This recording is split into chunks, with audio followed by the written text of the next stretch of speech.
Yo, what's going on, party people? It's been a rough day. Rough day, personally, but nothing compared to what our friends are going through. Specifically, well, Hassan's not our friend. We don't know him. But it's bullshit what they're doing. And we're going to talk a little bit about why what is happening to Hasan Piker is utter horse shit, and defending Hasan by attacking his ops. So we're going to excoriate his ops because, hey, what's going on, everybody? If you are on Instagram, we monitor our chat over on Twitch. So come join us if you can over there. It's helpful to support us. Hasan is king. He's what's up, Abdul? Please be join us on Twitch. It's the easiest way to support us. Yeah, so I'm going to do that there. Let me see here. Save changes. Okay. We are live.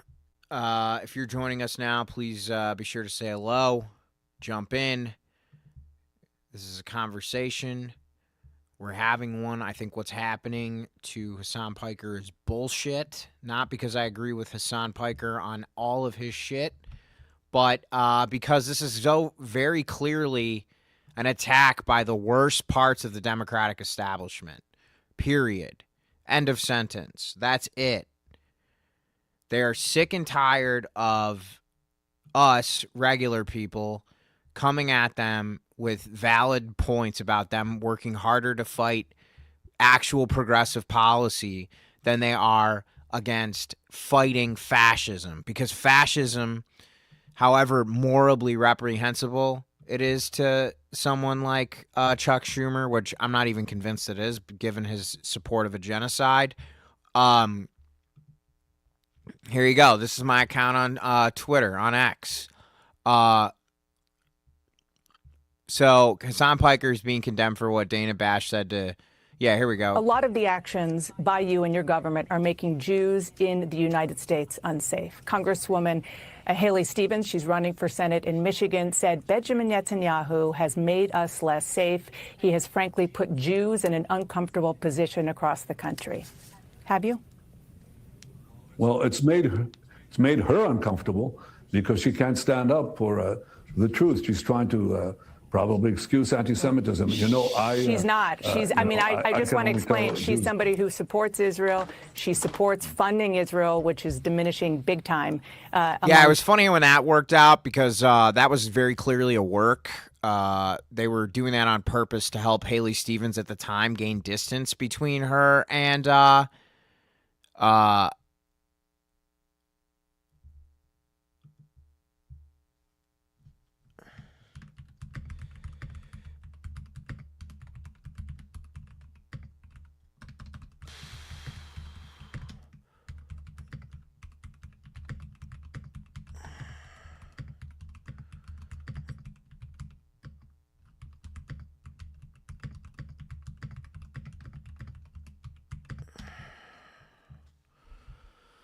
So, yeah, it's pretty much bullshit what they're doing to Hasan. I'm pretty tired.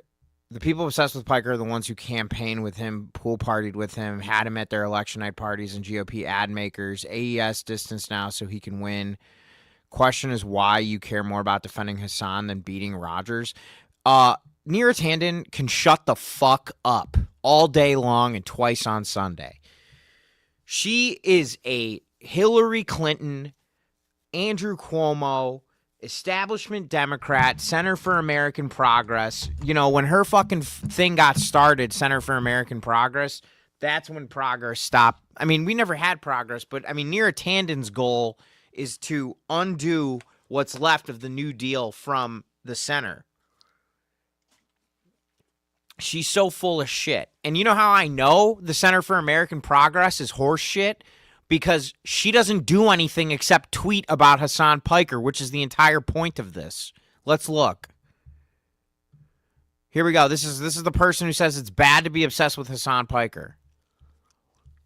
Let's see what she got here. Neera Tanden. Okay, let's see what we got. Let's see what her. Oh man, you guys are so high on your own supply. Wow, 1, 2, 3, 4, 5, 6, 7, 8. Wow, it's all Hasan all the time from Neera Tanden. Sounds like somebody who could have used that big fat fucking paycheck she got from the Clinton Foundation to do some therapy. But instead what she's doing is desperately clinging on to what little meaning she has in her life, which is being told by people that think they're important, that she's important, that her thoughts and opinions matter, that they still matter because she can pick up the phone and get on Jake Tapper's show. Oh, wait, was this the person who worked for Palantir?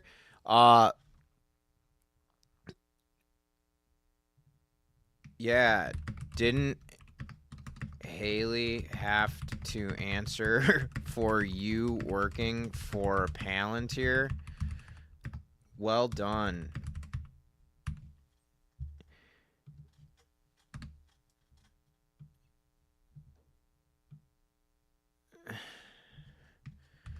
What's wrong with that? In my opinion, it's way better working for a company that profits on war crimes than it is working for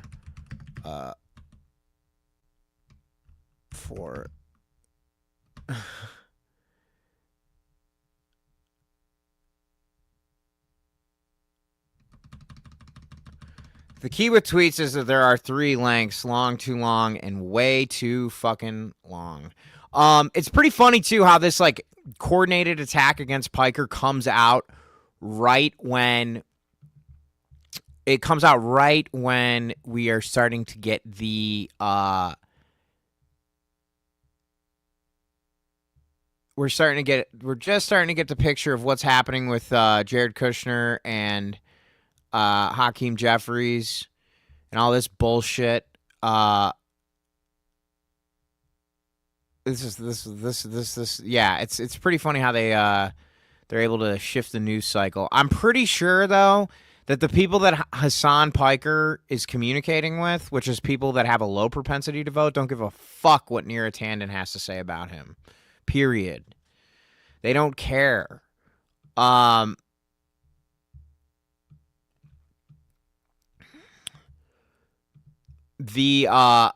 up? We got some chatters here. We got 8 people in the chat. What's going on? Say hello if you're here. If you're in Instagram, come and join us on YouTube or Twitch. I think we're only going to be doing streams on Instagram a little bit longer. I don't really think that it helps, and it just kind of adds stress. So if you like the Party Crashers vibe, be sure to join us. We are attacking all of the pro-AIPAC Democrats that are attacking Hasan. Not because we agree with Hasan 100% of the time. Not because of that, but because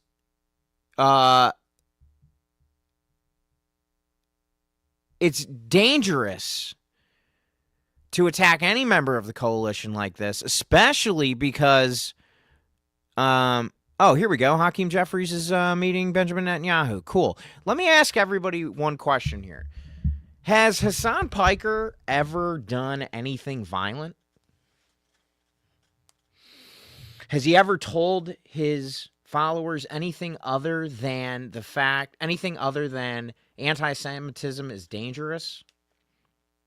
No. In fact, anytime they try and take a 30-second clip of Hasan Piker out of context, you can Google all of the times that Hasan Piker has gone out of his way to denounce extremism.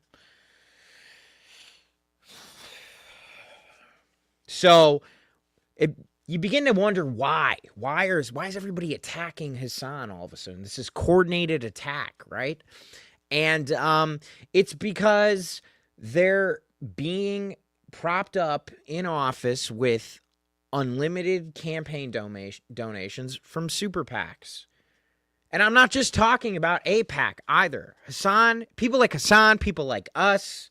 I mean, we're on very different levels. We're playing Little League and Hasan's in the majors. But people on the left, people that are truly on the left, that are looking at this thing for what it is, which is a casino. Okay? This entire fucking game is a casino. And the people that lose money because of the type of thing that Hasan says, there's a lot of people. Defense contractors, AIPAC, the Ellisons. It's bad for business. Anytime you shift the Overton window away from war and pain and suffering and fear, you move it away from capital. Period. End of sentence. And all of this is about that, protecting capital. And I say protecting capital not because I'm a socialist or a communist or any of that shit. It's about money. That's all it's about. It's about money. It's about nothing except money. It's so lame. It's so fucking boring.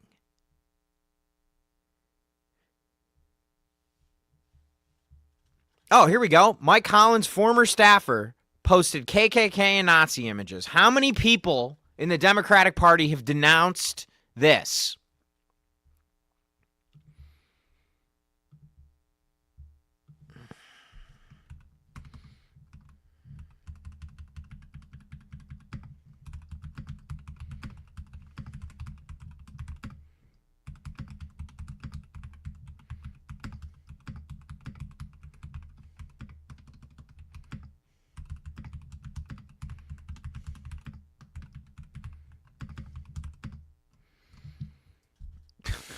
Yeah, it seems like, yeah. Why hasn't anybody denounced this? Sorry, I forget that I'm on stream right now. Yo, what's up? He's advocated for violence multiple times. No, he hasn't, Mark. Trump advocated violence, but y'all love him. So, no, actually, we don't. I was about to play VR, but saw your live, so I'll be here instead. Effed Up Nation, thank you. Praise our daddy Trump, the best president in American history. Thanks, Gear Jammer. Trump's the GOAT. Hell yeah. Trump can't hear you. You understand that, right? Yes, thank you. Who was arrested in front of the Supreme Court for bringing a guillotine in the back of his truck and parking it out front. Yeah, I think so. Let's see here. Gear Jammer. I'm going to go ahead and ban him. This is why we need Sprout. Yeah, thanks a lot. Appreciate you. Yeah, Hasan Piker has not advocated for violence any times. What happens is Hasan Piker spends 8 hours in front of a camera talking in front of a microphone. So then his ops can basically do what they need to do to take these things out of context and then do their best to oh, here we go. Neera Tanden. Perfect. Let's see here. Is that things are really bad in the country. So I think where, you have moderates kind of talking about incrementalism and the left talking about more radical change, I think that's going to actually push people towards the left because, they are, the left is right that it's insane that we do have a trillionaire dictating election outcomes by the level of spending he's doing. Whoa, wait, what? Neera Tanden is saying that? Why is she saying that? Is it because everybody hates her on Twitter?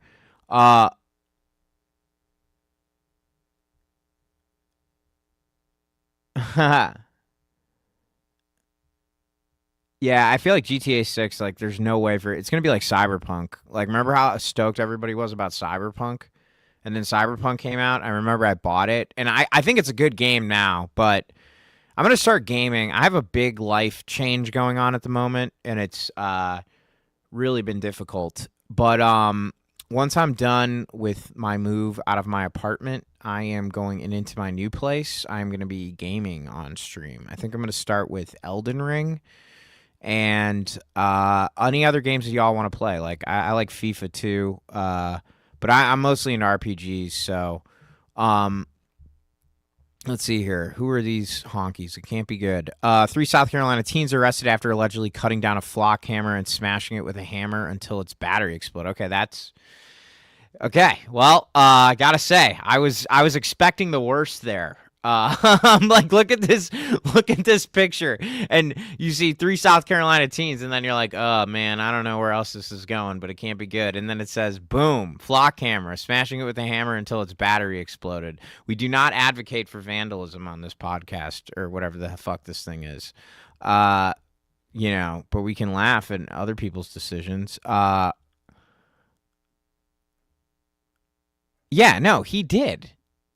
Here. It's bullshit. Ezra Klein warned about this false conflation between Zionism and Judaism harms Jews. This is very basic, elementary. It's false. It's bullshit. Ezra Klein warned about this exact same thing. Anti-Zionism is rising as a response to what Israel is doing. It will simply not be possible to treat it as a marginal viewpoint that can be shamed or shunned into invisibility. Yes, anti-Semitism often cloaks itself in anti-Zionism, so don't do the anti-Semites work for them. If you keep telling people that if they oppose the Jewish state, they must hate Jewish people, eventually they will believe you. The false conflation between Judaism and Zionism, the false conflation between Jews and Israel makes Jews less safe. But they frame it as me saying it's a good thing that this is happening. You're teaching people the trope of dual loyalty. I want someone to sincerely watch even these clips and then tell me what anything I'm saying is anti-Semitic. I'm saying Jews are not monolithic. Zionism is not Judaism. False conflation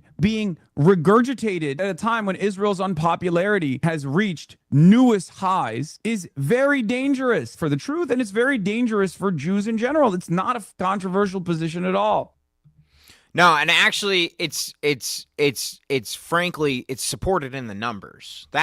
That's the thing that really pisses me off about this whole fucking specious garbage is that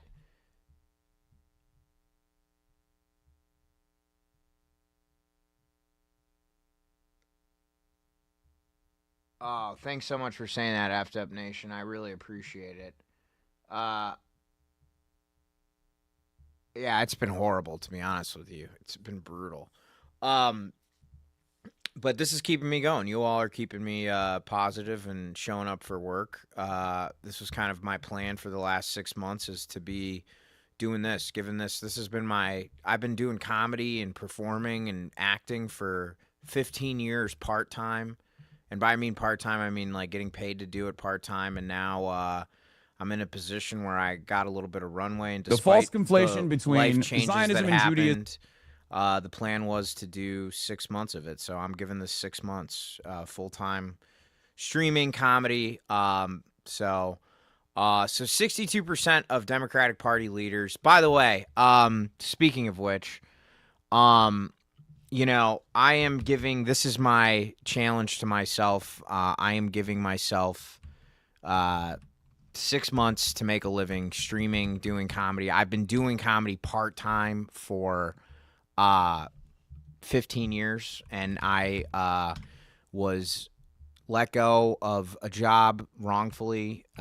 So I had to kind of decide that I'm going to throw it all in on comedy for a little while before I decide if I need to get another job, because I had some savings. So we're starting this channel, and we don't have monetization on YouTube, so anybody just being here watching this is a huge thing. But a few people have asked, is there any way to support us? There's a Buy Me a Coffee link I just put in the chat. You never have to give us anything, though. There's no paywalls ever. Our content is always going to be free to those who want it. Your attention is payment enough. But, people asked and I'm answering. And, yeah. But this whole thing with Hasan is utter horse shit. And especially because the people that are attacking him are so clearly doing it because they have no other place to hang their hat with respect to their ideology, because you can't take a side if you're concerned about corporate interests. The Democrats in this thing, our friend Rogue DNC, who I really love their work, and met them. I've had the opportunity to meet them before, and I'm trying to find the post. It's condemning Hasan Piker. They had a great post that I'm trying to find right now, which I can't, which is funny because I hope it didn't get taken down. I did save it to put it up in the stream, but for whatever reason, I can't. Here we go. Found it. Great. Thank you. As you can see, me and Valenti both reposted it, but these are the Democrats. I unofficially can't afford much right now, but I've been telling people to go to your channel. I've been watching your videos to give you watch time so you can monetize. Boom. Effed Up Nation, do not ever.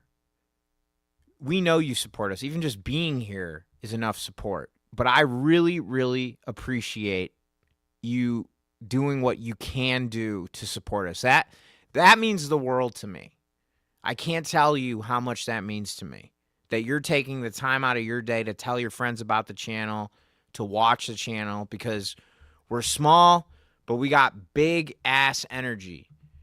Not like ass. I have a very small ass, but we got big energy, and we got a strong ass foundation that we're going to continue to build brick by brick. And it's not about dollars and cents, baby. Never. It's never about dollars and cents. It can't be about dollars and cents if we're going to do things differently. So thank you, but you don't have to afford anything to be a part of this community, period. Zero. You're here. You're with us. That's what Party Crashers is all about. That's why I pay the editor we have, Chris. Shout out to Chris. I love you, Chris. We pay we have a creative director who's out there who watches our streams and gives us notes. We got a graphic designer, Izzy, and we make sure that all those people get paid with what little money that we have, but it's not. But we don't, you are paying us with your time and attention, my friend. And I can't tell you how much it means to me that you're telling other people about the channel and that you're watching our YouTube videos, because that means a lot. That really means a lot. I appreciate it. Even just being here on stream helps us get monetized. So, which I actually just recently found out, that if you just sit and watch somebody streaming, that counts towards your watch hours. And we're actually getting pretty close. We're about 10% of the way there. So, YouTube's going to double their watch requirements, but we're going to get there. Anyways, back to defending Hasan. Democrats condemning Hasan Piker in their AIPAC bag. So let's see all of them. Okay, so this was Hasan's controversial statement. If Jews in America keep putting this idea out there that they are singularly invested in Israel, which is simply not true, because polling shows that American Jews are not monolithic with respect to their support for Israel, because Israel is not Judaism. Zionism is not Judaism.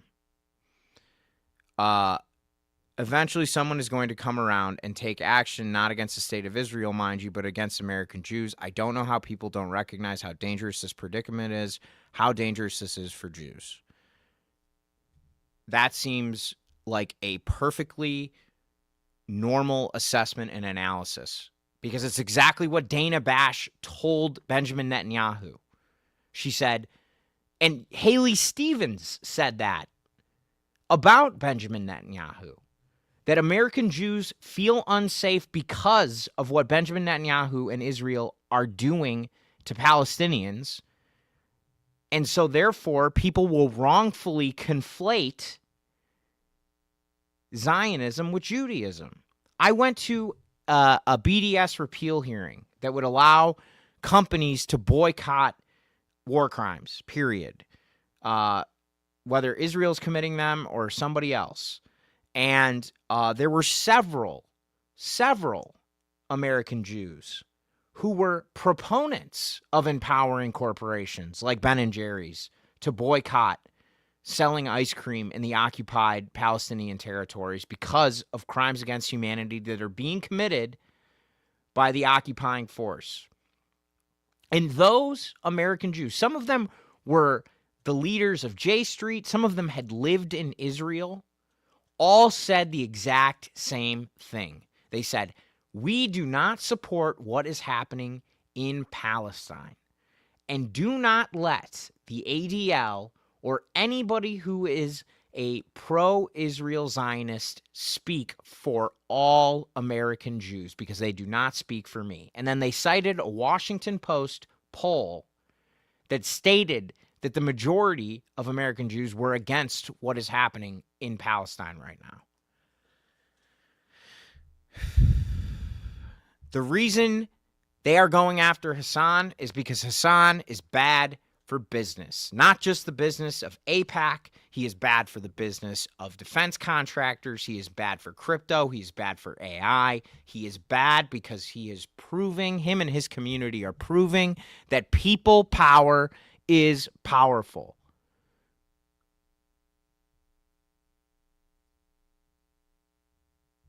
You guys are the best. Chicky, you're the best.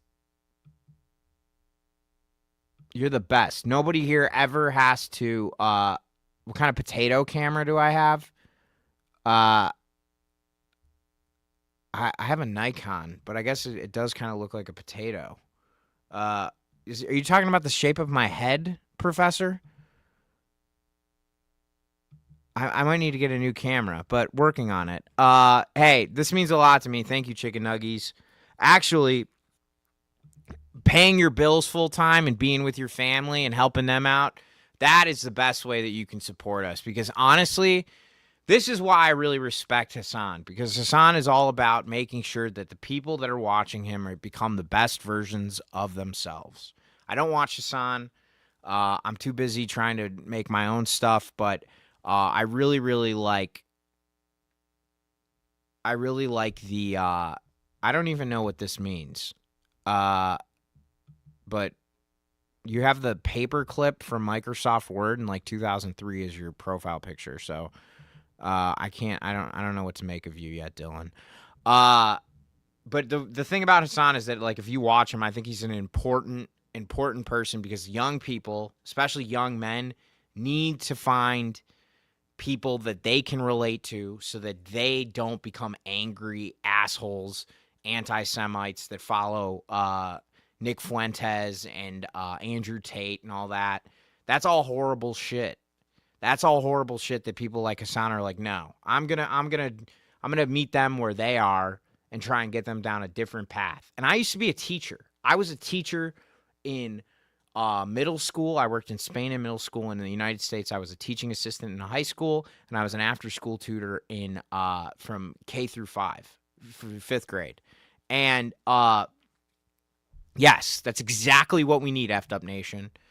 And you know what the most important source of love, acceptance, and hope is? From ourselves. We need to accept ourselves. We need to love ourselves, and we need to give ourselves hope. But the only way we can do that is through community, because no one always accepts themselves, no one always loves themselves, and no one always feels hope.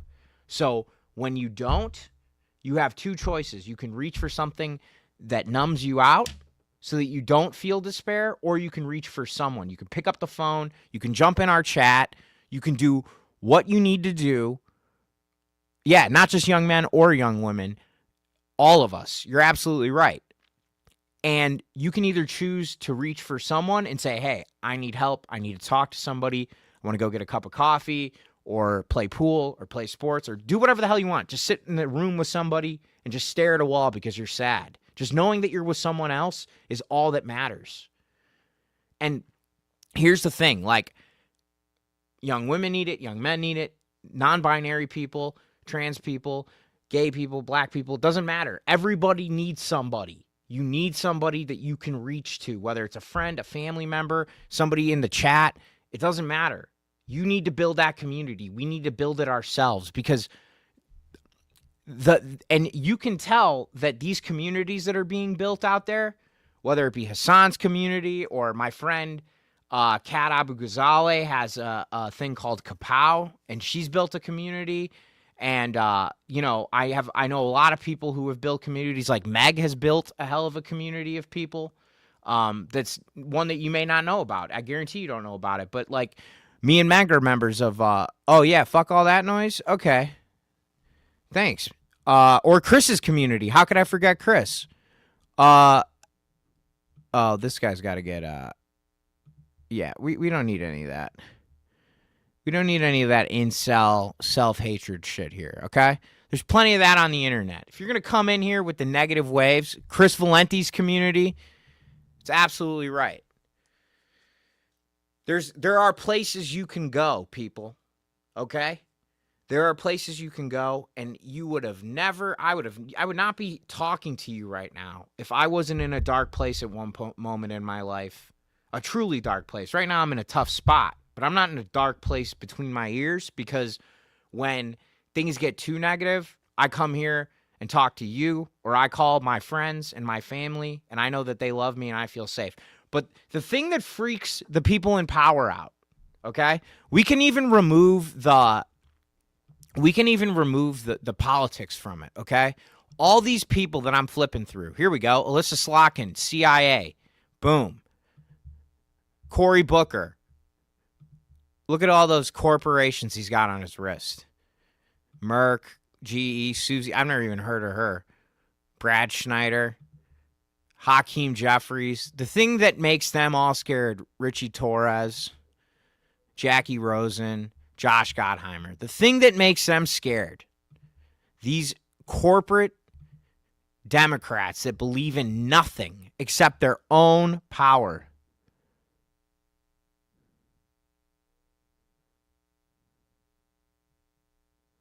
Whoa, that's awesome. Effed Up Nation, I didn't know that. That's a policy we're stealing from Chris. Okay. We have a system where if you desperately need help, you can ask the entire community and we'll send you $1. Figured that was cool and worth mentioning. Hey, if you haven't joined our Discord yet, can hang on a second.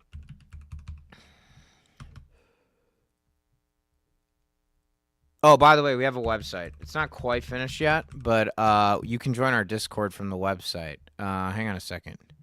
And then you can get notified every time we go live. Here's a Discord invite.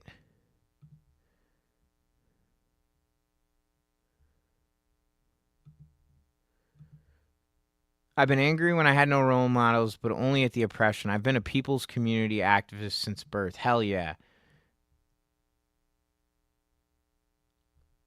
Yeah, Chris does it. Chris told me about the Discord, and that's why we made one. And you all definitely come through.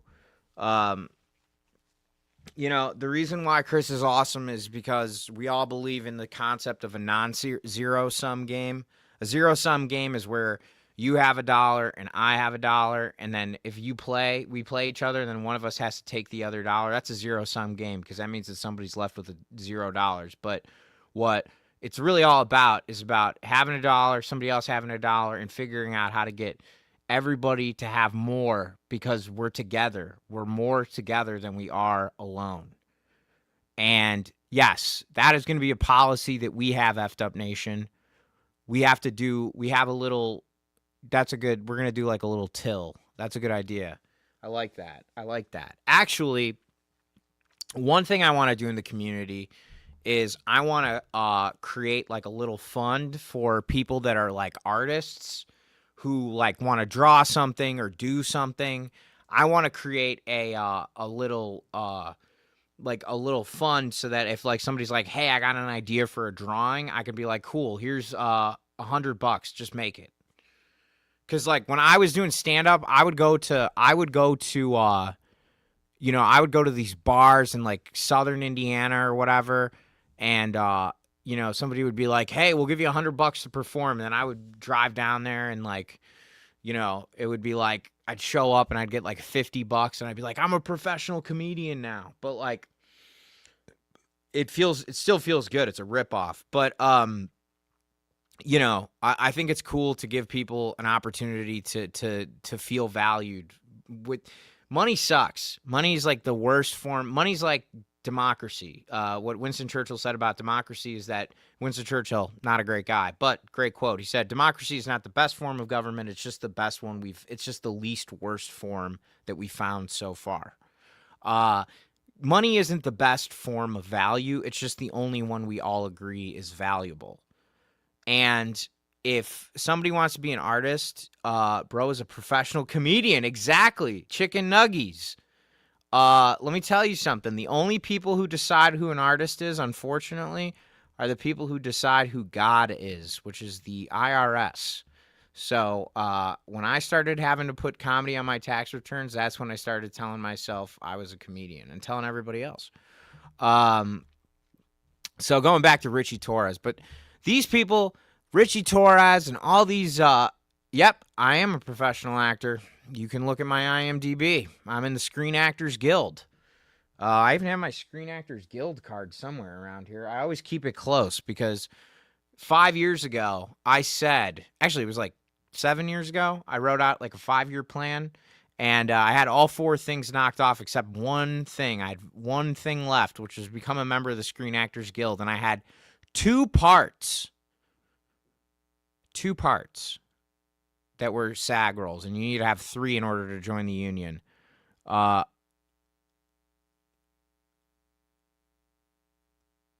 You're perfectly remembering. Oh yeah. No, you're good. Don't worry about it, Effed Up Nation. In fact, I could use a little. Here, let's see here. You can go to my. Let's see if we can go to my. Yeah, I'm an actor. So, but that's the thing that freaks out. That's the thing that freaks out people like Richie Torres and all these Democrats and all their super PAC friends and all this corporate money. They're afraid because we're starting to realize that if we all band together and support one another, despite how much it costs when we help each other out, despite how much time and energy it takes to go show up for somebody and be vulnerable for them and make them feel safe, they're starting to realize that we're starting to realize that no matter how much it costs us, we're just investing in ourselves. That's what scares them, because you can't buy that. You can't buy the safety and security you get from being a part of something larger than yourself. And no matter what they do, there is nothing they can do that will make them as powerful as people when they get together. So when they see people getting together, they got to keep them split up. You've seen Satan through the eyes of Jesus? You mean through his eyes? Ha ha! You're not the only one with Jesus Christ watching your back, Rick Campanella, 4254. Boop! He's watching my 6. You've seen Satan through the eyes of Jesus. Smokey, thanks for being here, my friend. That's why all this bullshit with Hasan, like, all this is noise. It never sticks. It never sticks. It never sticks.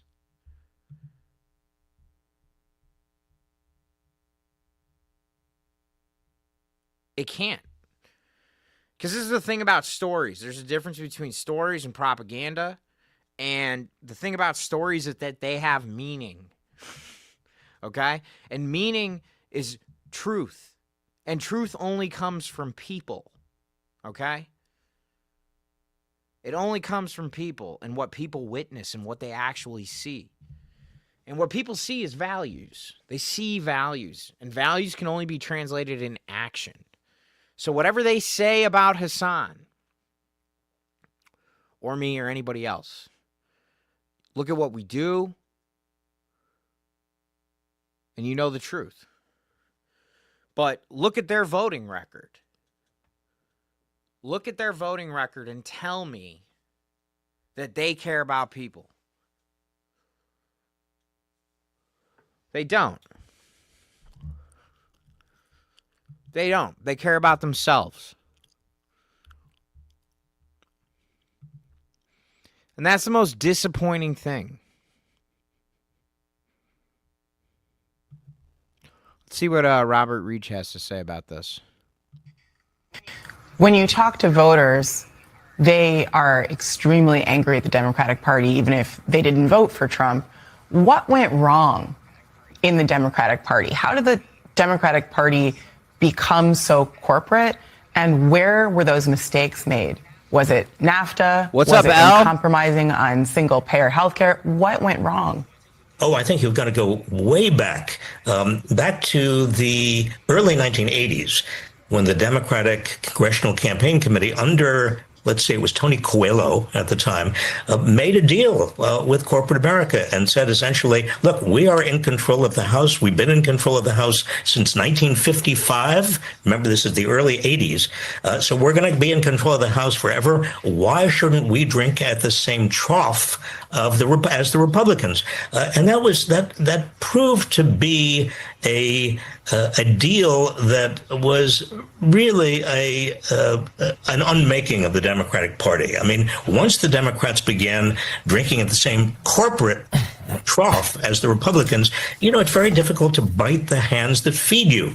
And I saw again and again Democrats who were reluctant to take on big corporations and Wall Street because of all the funding that was coming from big corporations and Wall Street. The big difference I see now is that Democrats are saying, many Democrats, not all, but many Democrats are saying to those funding sources, those big corporations and the wealthy people, they're saying, no, we don't want your money. We are actually depending now on small donations. We think we can do it. We're organizing like mad, and we're creating a very different kind of campaign. You see the look at the side eye here that the host is doing. Let's look back. We're gonna go no sound here. This is an important thing, okay? When you're on camera, yeah, it's your voice. Make sure you vote. If anybody ever needs a voting guide, let me know. I got you covered. We're actually going to talk about it tonight on stream at 8:00 with our guy Hunter. He's good people. He's the national press coordinator for 5051, and he's got the Party Crashers political director. That's our thing. Okay, so let's look at the host's eyes. Look at his eyes. You can see him looking off camera to his producer. We don't know what's going to happen at the end of this clip, but let's see what happens. You see his eyes. Look at his eyes.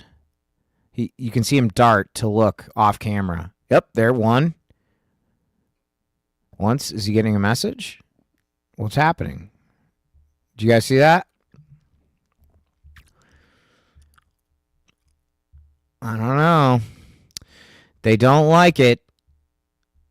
Corporate media, that's the other reason why it's important to support independent media, is that corporations don't like any of this either. Let's see. Pussy. Okay. Now let's talk about Car Universe 911. In cars, that's right. I'm gonna do it again. Car. It's so funny. It's so funny how, like, whoa, holy cow. That's got to be AI. Of course it's AI, but that would be cool if it was practical.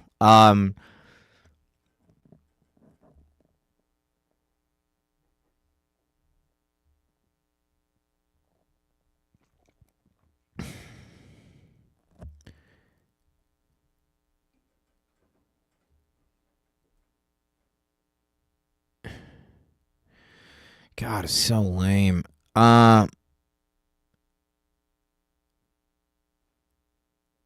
my God, Ben Shapiro, shut up, dude. Ben Shapiro, no, I'm not going live with Hunter Howell. I'm going live with Hunter Dunn. But I didn't register to vote at 18 when I got my license, and I'm only 19, and my state hasn't had much vote-worthy candidates yet. If you don't vote, you can't complain. Now, you can still complain. You just got to make sure to get registered. We don't shame here, okay? We're not judgmental. We're curious. Remember, we got to educate. We got to help people, okay? Here's the thing, chicken nuggies. Wherever you're at, there's candidates. There are always candidates worth supporting, even if they can't win, because here's the thing. Here's the thing, folks. Can anybody tell me what Abdul El Sayed was doing in 2016? Yeah, it's all right though. Yeah, I know you do. I know you do, Smokey. That's what I'm saying. It's all love. It's all love. It's all love. It's all love, baby. Don't worry. No need to apologize. We're all just learning our way around this crazy mess. If you're 58, then I have a lot to learn from you, Smokey. Million people will be impacted by voters, even though they're too young. Complaining without voting is the only way for minors to get their voice out. Exactly. Exactly, Effed Up Nation. And here's the thing, is that complaining is a form of voting. It's just not the kind of voting that wins. But here's the thing, though. Here's the thing.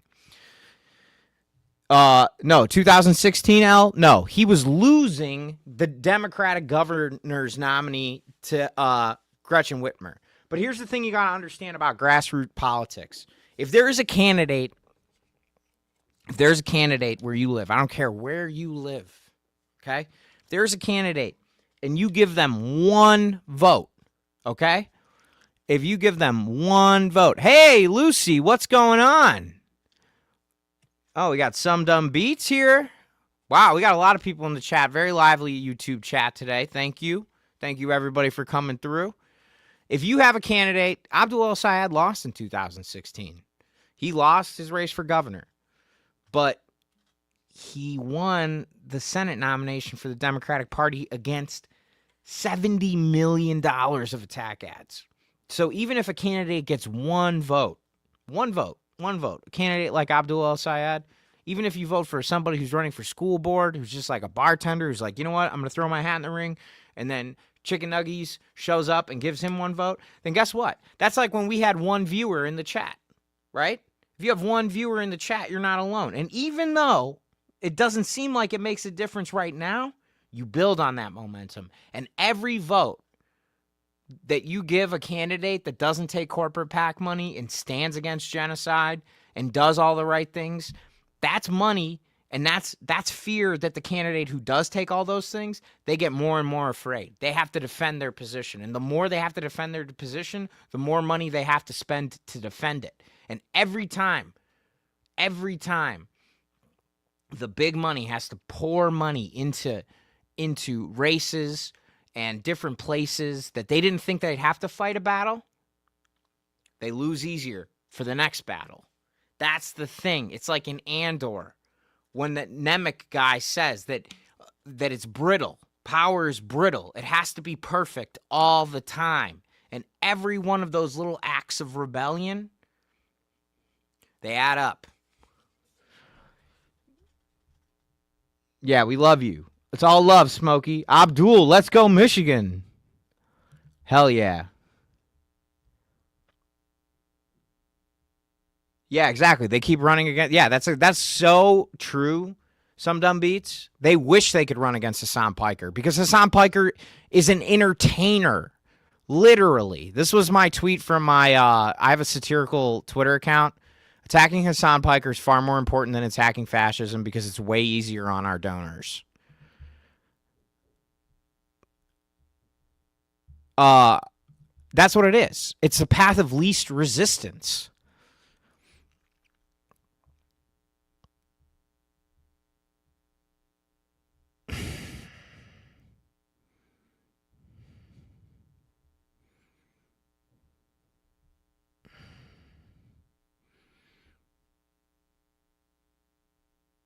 Wow, this guy died at 84. What a piece of shit.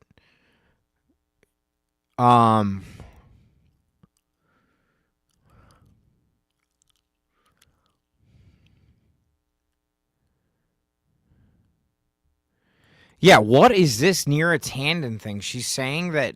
What a bunch of bullshit.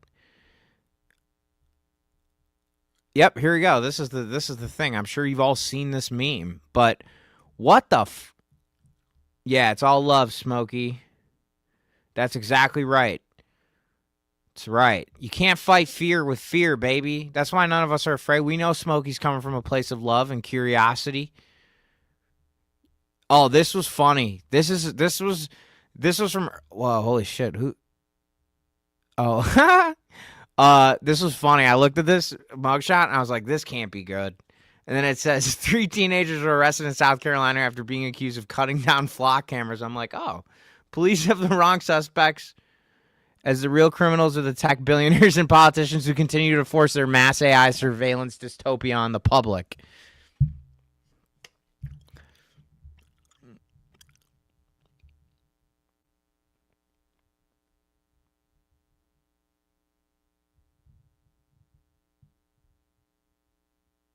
The reason why it's because they're all made up. That's there's a great speech by a Palestinian activist who said that as long as there's still passports, we really don't have freedom, because as long as we're delineating value based on citizenry and nationality, then there's no.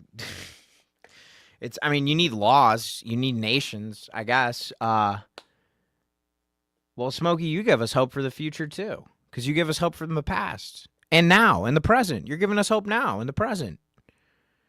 But I don't even want to tell you the 58-year-olds I've come across. Such pieces, not very nice people. I actually met somebody who was running against Greg Stanton, who was one of the people that was running against Hasan, or not against Hasan. He was assaulting Hasan, and I met Kai Newkirk, who was running against Greg Stanton to unseat him. Let me see if I can pull up. Greg Stanton, and I had told. I told Kai Newkirk, I said, Greg Stanton, I think he's a piece of shit. And he's like, I don't think he's a piece of shit. I think he's done some very bad things. And I was like, damn, dude, this is a compassionate guy who actually believes in what he preaches. Because that was just like two guys talking. But I think that's an amazing reframe. He reframed it for me. I still think Greg Stanton's a piece of shit. I'm not. I'm good. Listen, the only time that this guy exists is I see him on a feed for how much money he's taken from a nation that's committing crimes against humanity. Then murder is wrong, theft is wrong, rape is wrong. We don't need a large centralized government. That kind of thing wasn't imagined when humans expanded over Earth, at least in my opinion. It wasn't. This is a tricky question, Eft, because my thing is that it was not conceived when humans first started. But what humans did conceive of is community, okay? So the government can provide for the least of us. And just so that we all agree that no one has to be afraid. Yes, I have seen I've seen the clip of Darth Vader advocating for flock cameras at a town hall meeting. It's very funny. It's good. I want to see if I can. It's a couple days old. Let me see if I can find it though. Wait, what is this? Yeah, of course.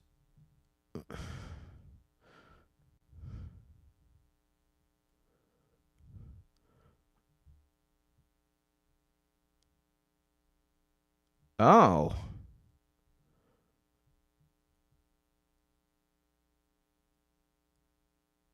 Wow, Debbie Dingle. That has to be a joke. Oh, here we go. Let's see what James Carville has to say. Gotta add Carville to the Central Revolution. Is coming up on October 27th. As long as Netanyahu is sitting there, they're not going to do that well. And one of the things that people don't understand is coming up on October 27th, there's going to be an Israeli election, and Netanyahu's bloc is going to lose. And it's going to change opinions. And people are against the government. There's some people, of course, are there anti-Semites out there? Yes. But for the most part, what AIPAC doesn't understand is a lot of people and a lot of Democrats can't stand the current government of Israel. And you can spend all the fucking money you want telling me that they're good, and I'm not going to ever believe it. Yeah. So when Ain't enough money in the world to convince me. So when they spend money in an election, do you think the reaction is against the establishment, the lobbying, or is it against the or is it against like Jews? Well, Because people say, can't. "Oh, that's anti-Semitic. That's why they voted against it." Well, that's stupid. First of all, the people that say that people that disagree with the policies of the government of Israel are anti-Semites are frankly full of shit. Okay, and they need to be told that. And by the way, I think a lot of my friends in Israel are telling me that the opposition government could win 61 seats in the Knesset with just a Jewish vote. You understand about the Knesset is 120 people. I think they're like 10, maybe 12 Arab seats, and they're definitely going to be able to form a government. Some people think so. Half the Jews in Israel anti-Semites? I don't think so. That would be news to a lot of people. Oh, wait, you guys can't see this? About how the issue is dividing the party, though. I think what's dividing the party is the. I'm such a noob when it comes to streaming. Sorry, everybody. 1 second. So, yeah, let me just put this back. I gotta go get a fan for my camera because it's too hot. I'll be right back. I want everybody to watch this clip that I just watched because did not expect to hear James Carville saying this. Yeah. Oh, it's too hot. No, 1 second. I knew it was coming.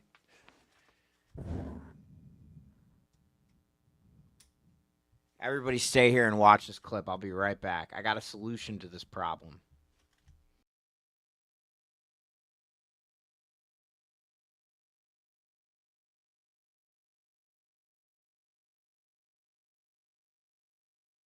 As long as Netanyahu is sitting there, they're not going to do that well.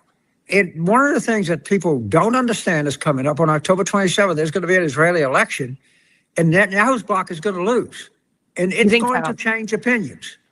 And people are against the government, and there's some people, of course, are there anti-Semites out there? Yes. But for the most part, what AIPAC doesn't understand is a lot of people and a lot of Democrats can't stand the current government of Israel, and you can spend all the fucking money you want telling me that they're good, and I'm not going to ever believe it.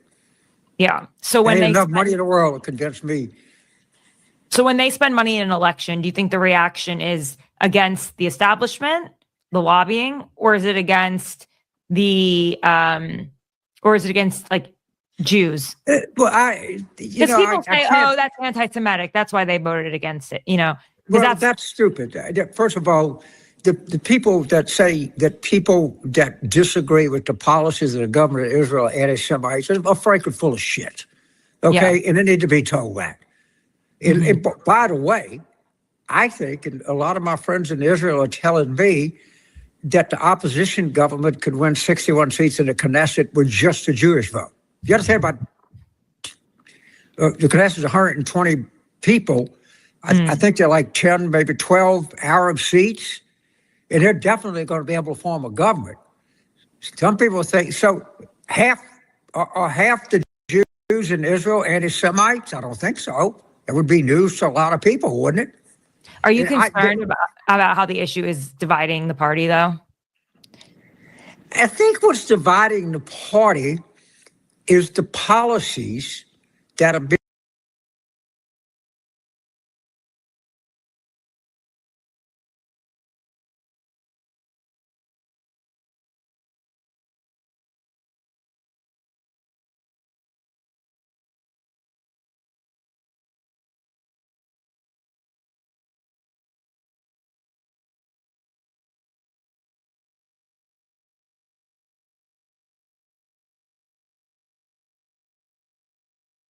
Party people, I'm back. Can you hear me?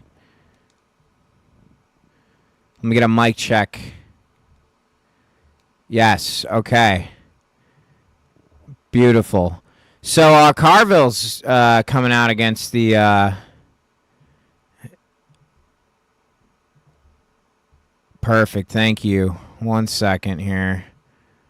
Carville's coming out against the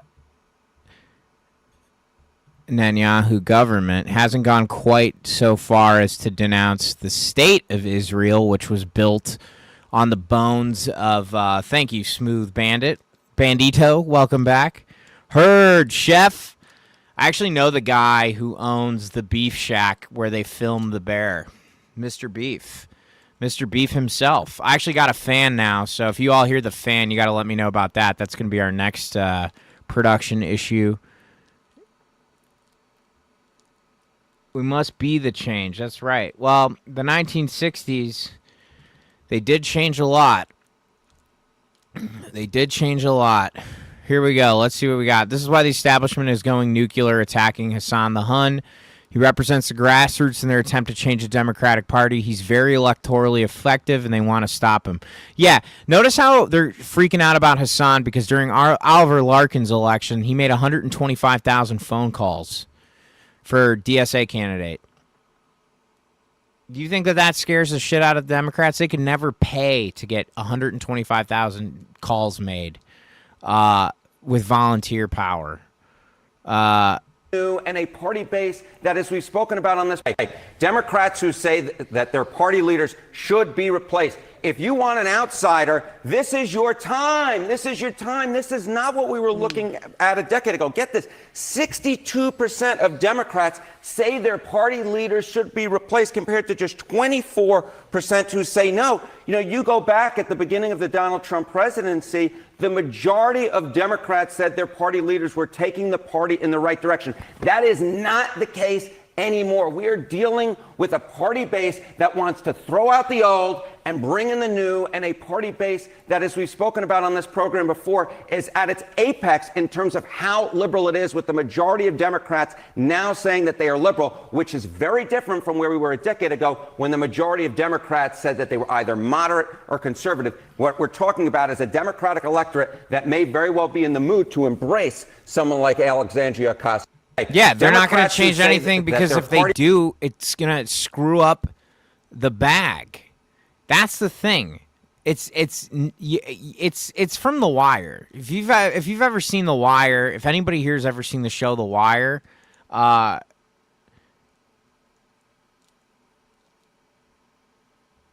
that's true. Yeah, let's go, Manuel. You don't know where we're getting the hopium from? I'll tell you where we're getting that hopium. We're getting it from Manuel because Manuel said the other day, he's like, hey, I'm going in for a job interview tomorrow. And we lit a candle and we sent good vibes. There was like 10 of us. And then he got the job, mostly because he's talented, mostly because he showed up, and mostly because he's a reliable dude.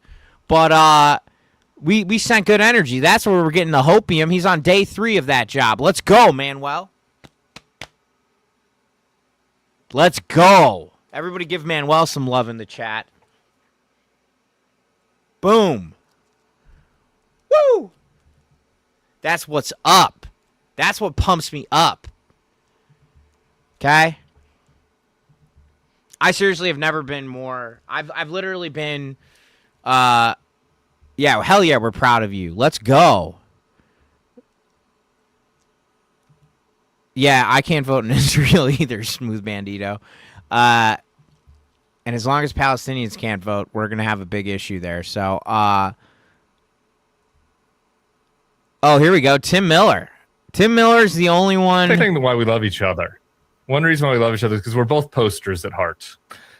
Your Twitter energy, though, lately has been a little bit off of Susan Collins for my taste. I counted this morning 15 tweets about Hasan Piker since Sunday. A lot of attacking the left right now from you on the Twitter account when we have a big challenge ahead of us in November. And so, yes, I think this is a really important. Yeah, Nira, what's that all about? Don't you run the Center for Progress? How can we be making any progress if your entire personality is crashing out on Twitter about a streamer? Nira Tandon has the budget of a Star Wars franchise. She literally has millions of dollars. She's in charge of a budget of millions and millions and millions of dollars. There have been feature films, franchises made for the amount of money she controls. She is attacking a guy who streams from a room in his house for the price of a Honda Civic every year. What the how much do you think she makes an hour? How much time does she spend on Twitter bashing Hasan Piker?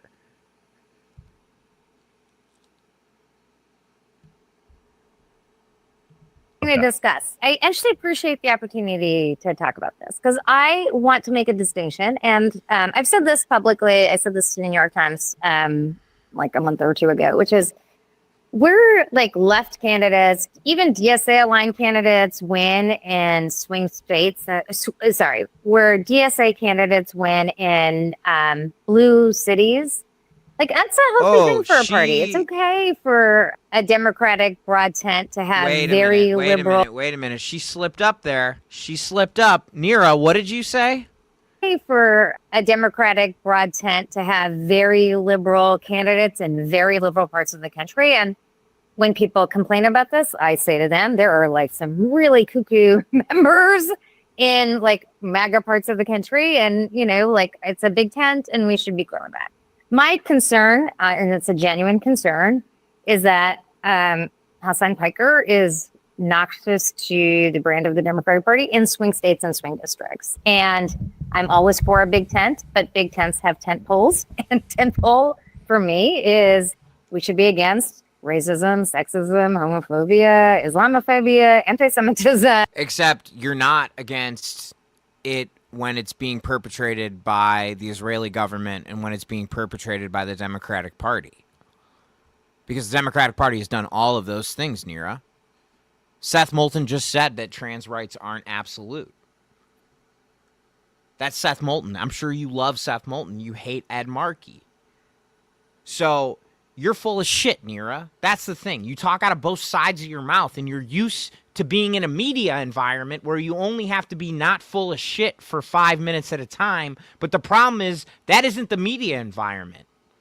The media environment is people like me sitting in front of a camera for 15 people for hours a day. And so they get to know me and I get to know them and we get to know each other's values. And we police our community to make sure that we're here and we're supportive of one another. Just like Hasan does, just like big streamers do.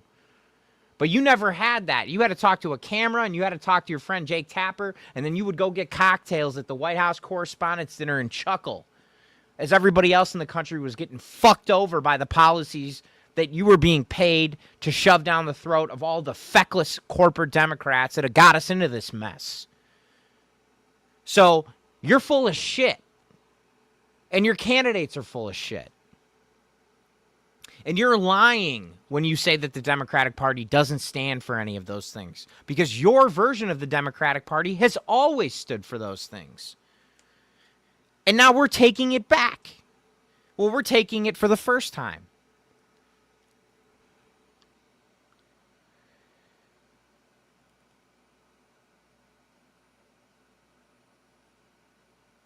Yeah, Neera Tanden, I can understand that. A lot of people used to like her, but she's off the deep end, man. Because she's shown her true colors. She's shown that she has no values. She only appreciates value.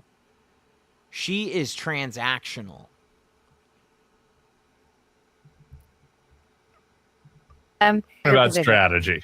I'm talking about strategy. Like Abdul won. 15 tweets about Piker this week feels like a lot.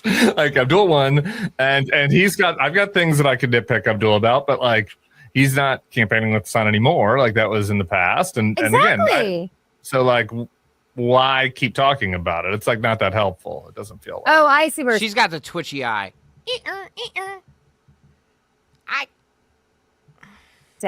I feel like I have tried to be clear that it's good.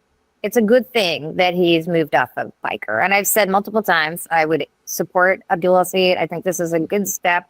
A lot of people looked at his statement and said, oh, it's not enough. Abdul Saeed's statement, it's not enough.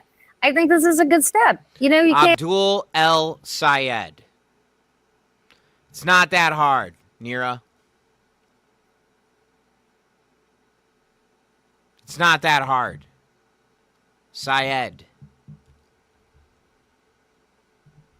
Like, it's good when people do stuff you want them to do. That's great. But I'll tweet less if you'd like. No, I like your tweeting. I'm just trying to I'm trying to get like. Oh.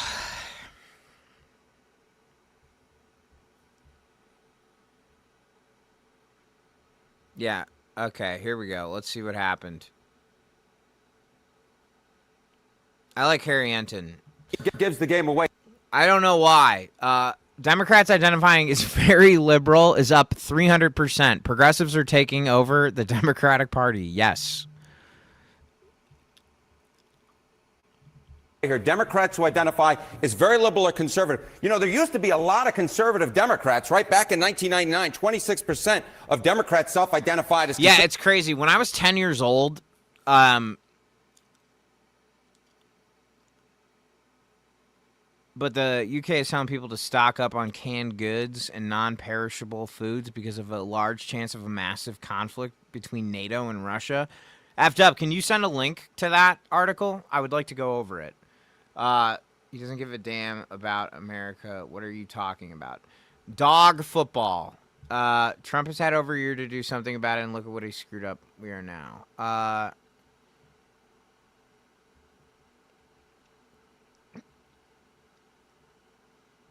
No, I think. Hasan has definitely proved he gives a damn about America because he's the one fighting for America.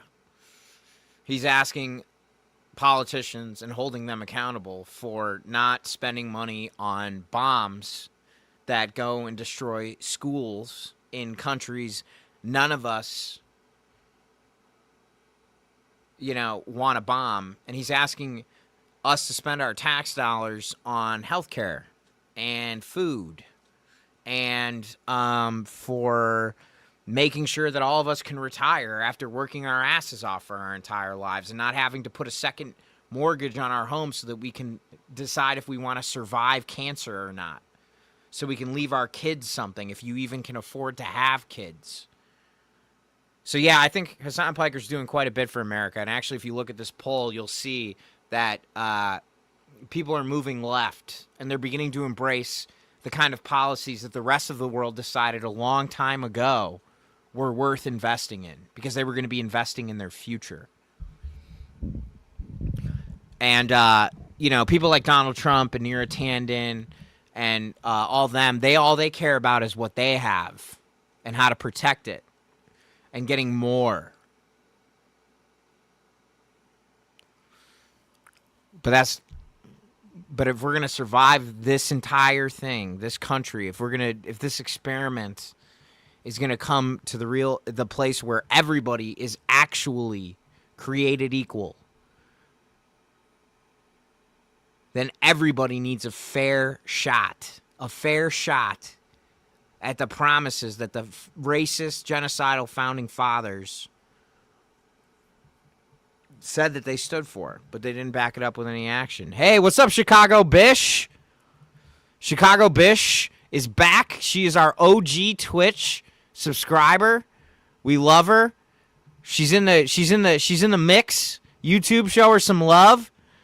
She's the general of this army. It's been a while.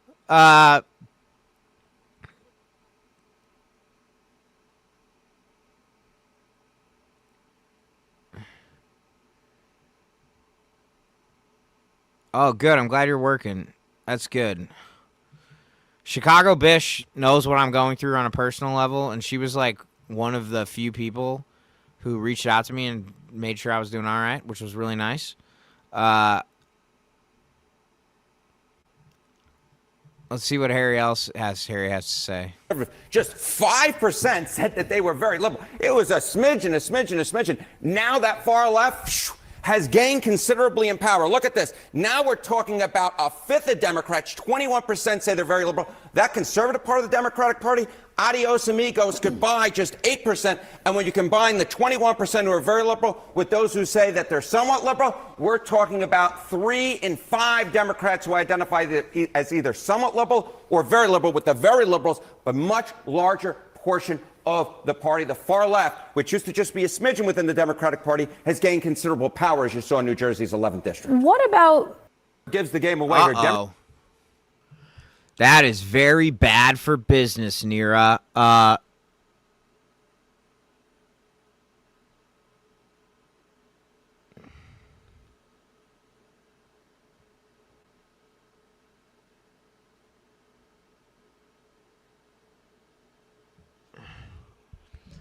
Yeah, no, don't worry about it, Smooth Bandito. Good for you. Everybody show Smooth Bandito some love for phone banking for a candidate they believe in.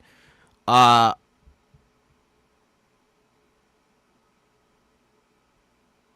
do we got here, Ellipse? That's a good username. Siamese Stormtrooper. All right. Yeah, but this is what's happening in the Democratic Party. We can see all of this happening. And, brand new intro for Hasan. Let's see what we got.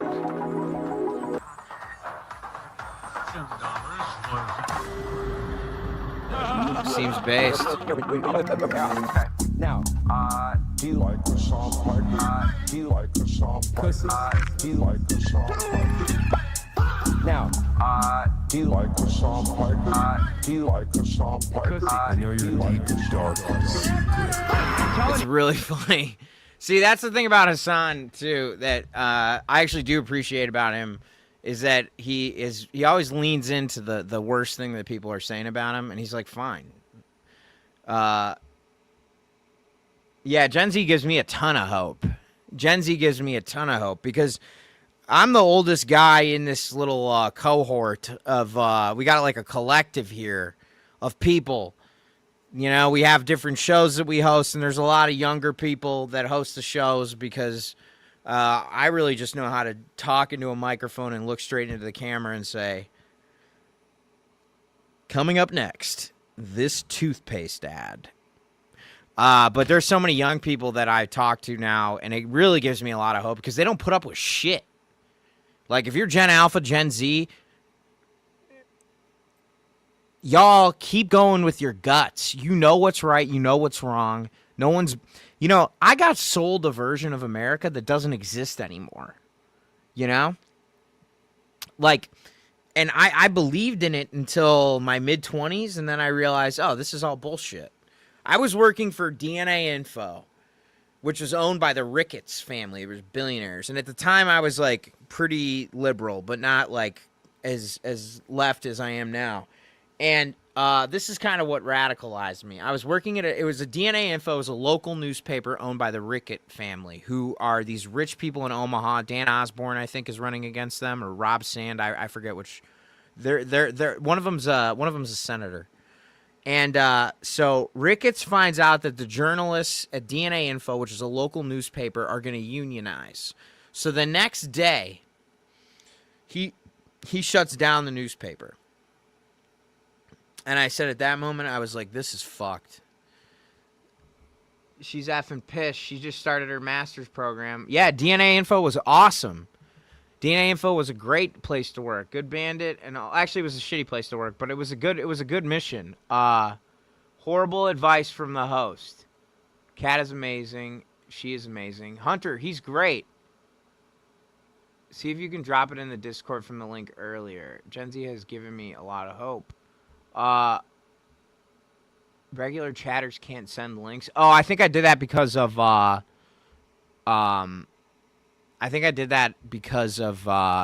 bot we had, Burgles. I hate that guy. Let's see here.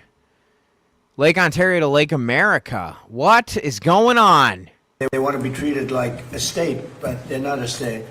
But they want to be treated like they're a state. And so we just can't do that anymore.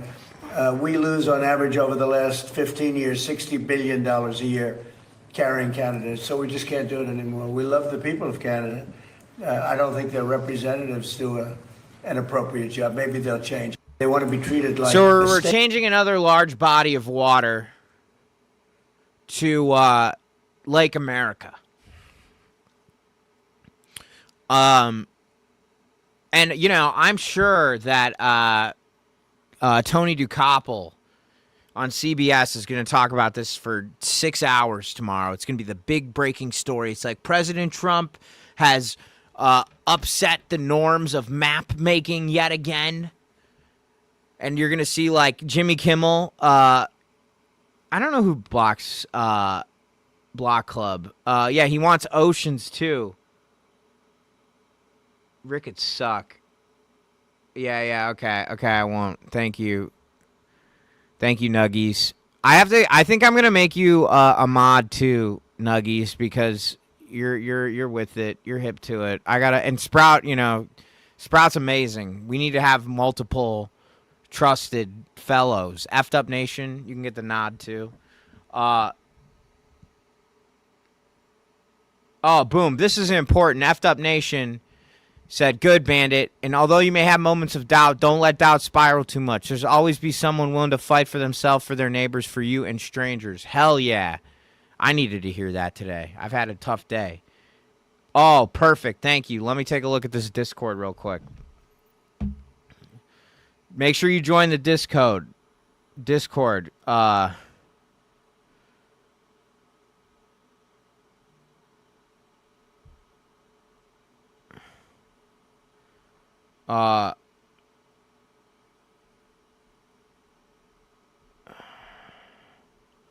So let me see what we are dealing with here. Oh. Trump Israel the lake. Yeah, he did. God, this guy is not like, this guy just sees everything and it's a toilet. Let's see here. Rapid response.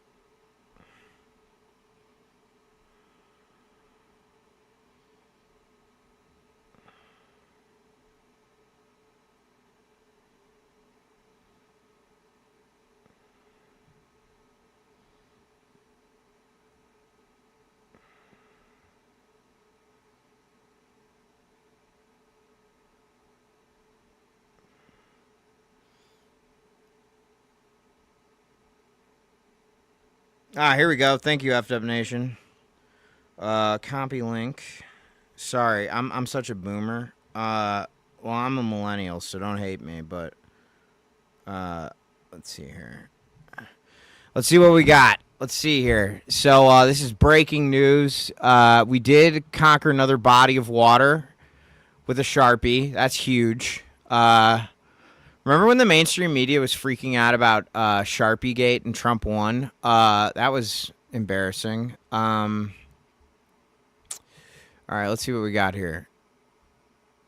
War. The Islamist terrorist regime in Iran has attacked our country, not just once, but 3 times now. This time in a major cybersecurity attack that shut down one of our power plants for 4 days.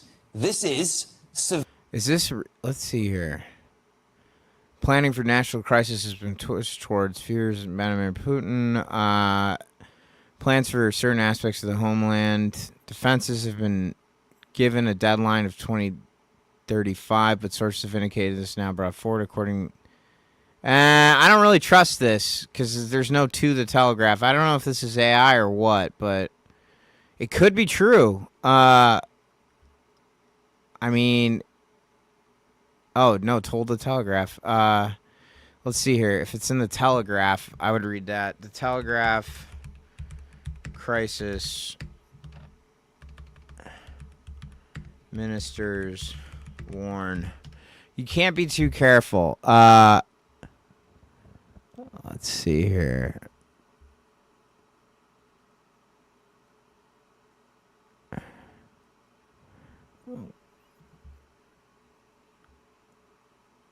Home defense program. All right.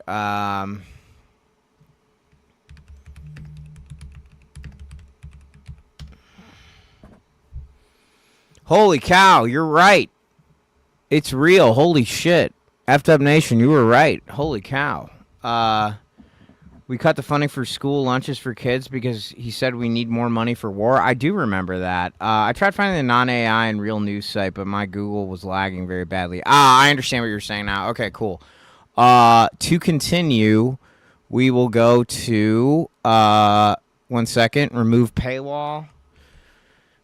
Sorry, Legacy Media. If you were an independent media person that we trusted, we would not be doing a remove paywall, but because we are an independent media and you're making it harder for us to report on stuff, we are going to remove the paywall for our friends in the chat so we can all learn what's actually happening in the world. Because the reason Trump won, The first time is because all the good information was behind paywalls, and the New York Times drastically underestimated the purchasing power of the electorate.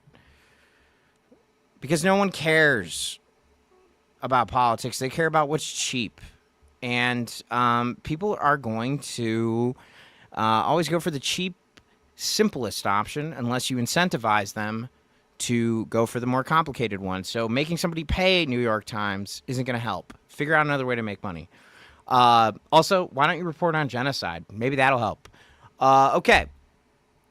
Civil defense planning for a major emergency has been... Okay, this is August 25th. Good find, F'd Up Nation. Good find.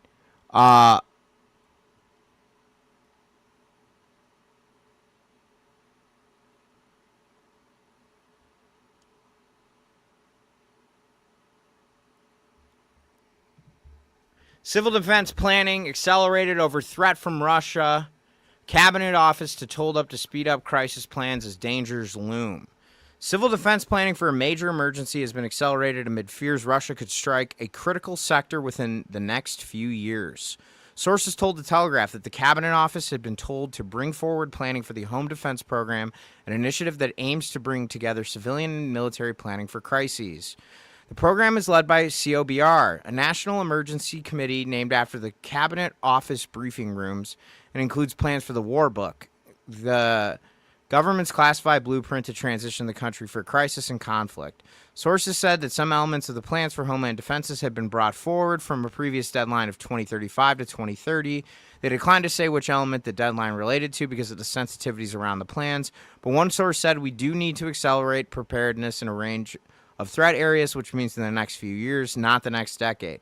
Last month, the government published an updated national risk register listing 95 risks but omitting the most sensitive classified ones. Sir Keir Starmer, the former prime minister, warned earlier this year that Moscow could launch an attack on NATO as soon as 2030, echoing assessments by intelligence agencies and Mark Rutte, NATO's Secretary General. Gray zone attacks. The move to accelerate civil defense planning came as a former senior Russian official warned on Tuesday of the prospect of a semi-military response against British drone factories supporting Ukraine. Security and defense chiefs have warned for some time that Russia and other hostile states are scaling up so-called gray zone attacks between peace and war, including cyber attacks on critical infrastructure. The Telegraph revealed on Sunday that Iran successfully shut down a British power station for 4 days in an unprecedented cyber attack. Holy shit. The affected plant was relatively small and the outage did not impact the wire powder grid. However, it demonstrated that hostile actors can access sensitive sites. An energy resilience strategy expected to be published later this year. Officials fear the public is not sufficiently attuned to the potential risk and plan to launch an information campaign on national resilience this autumn with guidance on stockpiling food, water, and candles. One source said, "We need to be ready for threats to become more possible by 2030. As part of the preparations, Operation Alveston Shadow, the largest ever national home defense exercise run by COBR, will be carried out in 2027. Some former cabinet office officials have expressed frustration with the slow pace of preparations, claiming complacency had resulted in the War Book last being updated in 2004. A government spokesperson said the government has been running the home defense program since 2024, ensuring the country is fully prepared to deal with a variety of threats. Safeguarding national security is the first priority of any government, and we routinely plan for a range of scenarios as a vital part of maintaining our preparedness." Holy shit. Who's Hasan Piker? Good question. Never heard of him. So this is an interesting development that makes me feel a lot better about not having retirement savings. Is England preparing for World War III while we prepare to rename bodies of water?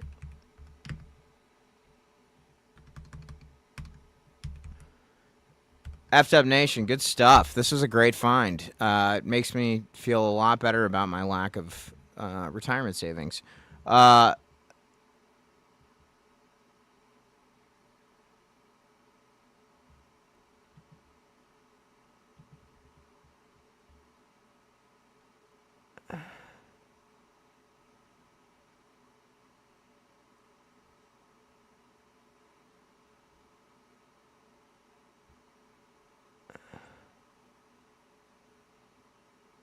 Yeah, I mean, well, we've always kind of been at risk.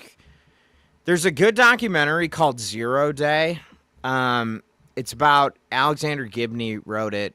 He did it. If you've never seen uh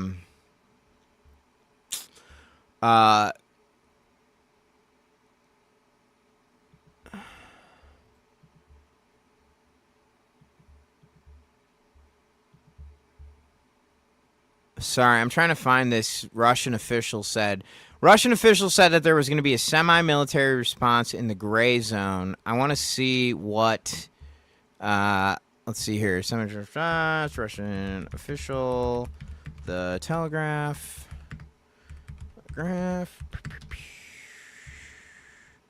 Here we go. Russian threatens to attack British factories. Let's see here. Boop-a-doo.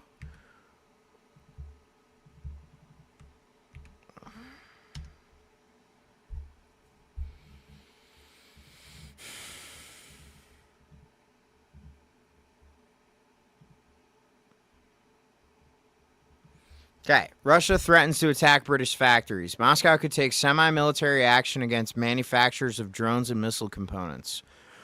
Russia has threatened to attack British factories after the UK gave Ukraine the blueprints to build its own Storm Shadow missiles.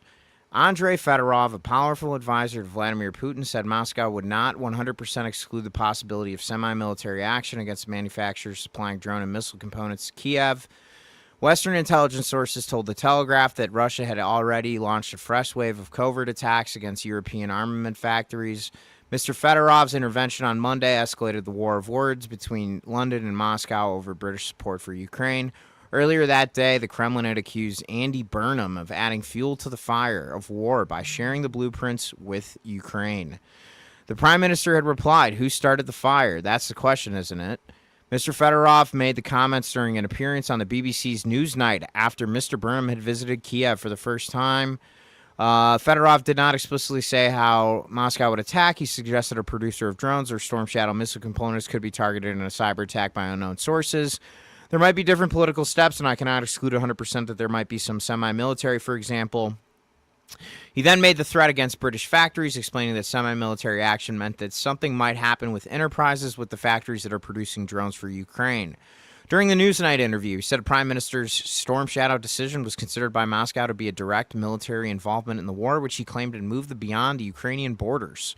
The vulnerability of British industry to cyber attacks by malign actors had recently come to the fore, with the Telegraph revealing on Saturday that hackers linked to the Iranian government had shut down a power plant for 4 days. Moscow last threatened unspecified consequences in response to reports that Ukrainian forces had used British-built drones to hit targets on Russian soil. Russia insisted Britain would pay a higher price for its support to Kiev. However, repeated Russian threats and sabotage operations have so far failed to deter Britain from providing military and intelligence support to Ukraine. During Mr. Burnham's trip, Ukraine handed over a gold mine of intelligence to protect Britain from Russian spies and saboteurs. Britain is the first country to be given access to Kiev's large Avenger Labs repository containing millions of images of Russian tanks, air defenses, troops, drones, and artillery systems.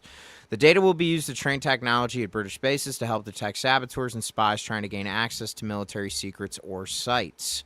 This is,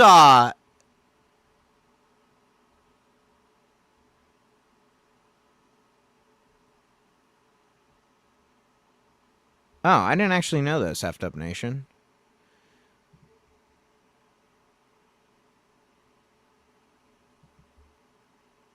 Whoa. Okay, well, things are starting to heat up here in the world that we live in.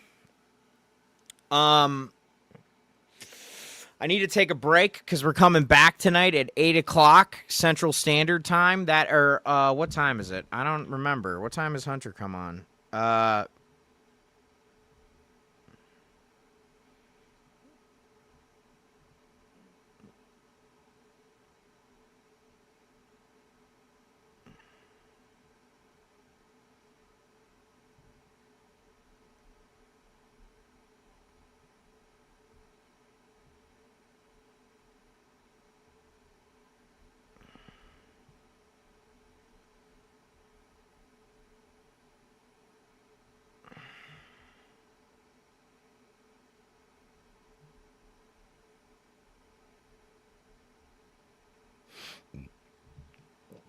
I think we're going to do 7 o'clock. Set an alarm and come back then. Won't talk much since I'll be packing. No worries. Thank you. Yeah, we're going to do 7 o'clock Central Standard Time. Be sure to join us. We're going to be doing a straight politics episode with our political director, Hunter Isn't Done. He's actually been on MSNBC quite a bit, but he's super based, so don't judge him on that point alone. Yeah, we're flirting with World War III before midterms for sure. All right, folks. First of all, Effed Up Nation, you're getting the MVP. You're getting the game ball for the chat today. Also, Smokey, Chickies, great chat. Everybody who came in today. Chicago Bish is back. Smooth Bandito came and hung out. Thank you so much for all of you coming in.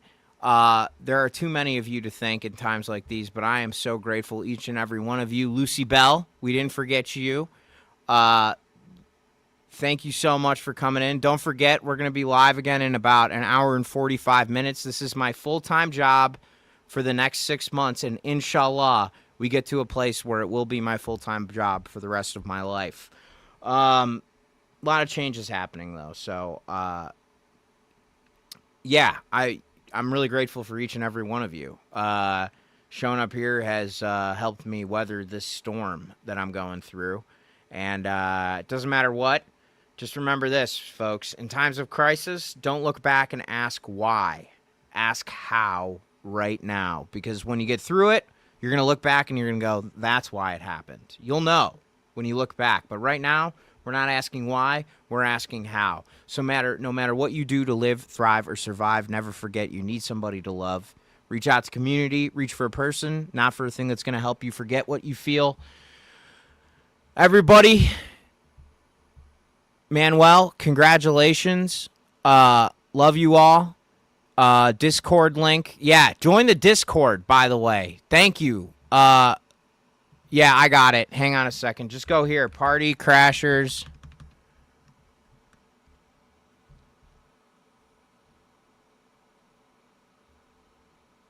Okay, 1 second. Party Crashers. Yeah, join our Discord. Partycrashers.show. Okay. Partycrashers.show. That's where it is. Partycrashers.show. You click the Discord link. Join our Discord. Thank you so much, Effed Up.